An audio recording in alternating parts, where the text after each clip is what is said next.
On off silence. कहानियां ये हैं कि यहाँ पहुंचते ही रेडियो सिग्नल गायब हो जाते हैं और कंपास की सुरी गोल गोल घूमने लगती है। पर यहाँ भी साइंस के पास जवाब है।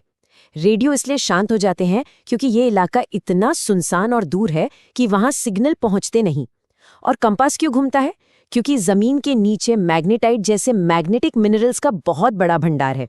और हाँ, 1970 में जो एक अमेरिकी रॉकेट यहाँ क्रैश हुआ था, उसकी वजह भी कोई मिस्ट्री नहीं, बल्कि एक टेक्निकल खराबी थी, ऐसा ऑफिशियल रिपोर्ट्स में लिखा है। अब रुख करते हैं जापान की ओर। यहाँ समंदर के नीचे एक विशाल ढांचा मिला है जिसे योनागुनी मॉन्यूमेंट कहते हैं। अब सवाल ये है कि क्या इसे किसी ने बनाया है या ये कुदरत का ही एक करिश्मा है? ज्यादातर जियोलॉजिस्ट्स का मानना है कि ये पूरी तरह से नेचुरल है। देखिए, ये सैंडस्टोन से बना है जिसकी परतें होती सीधी हैं।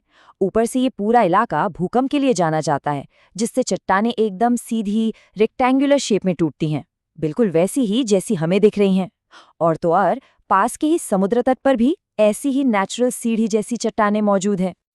कभी कभी क्या होता है ना, जब साइंस किसी मिस्ट्री को सॉल्व करता है तो जो सच सामने आता है वो कहानियों से भी ज्यादा अजीब होता है।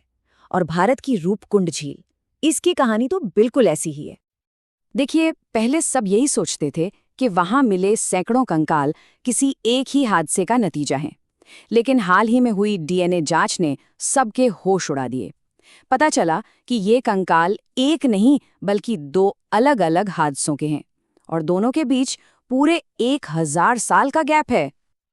और यही वो बात है जो इस मिस्ट्री को और भी उलझा देती है। जो लोग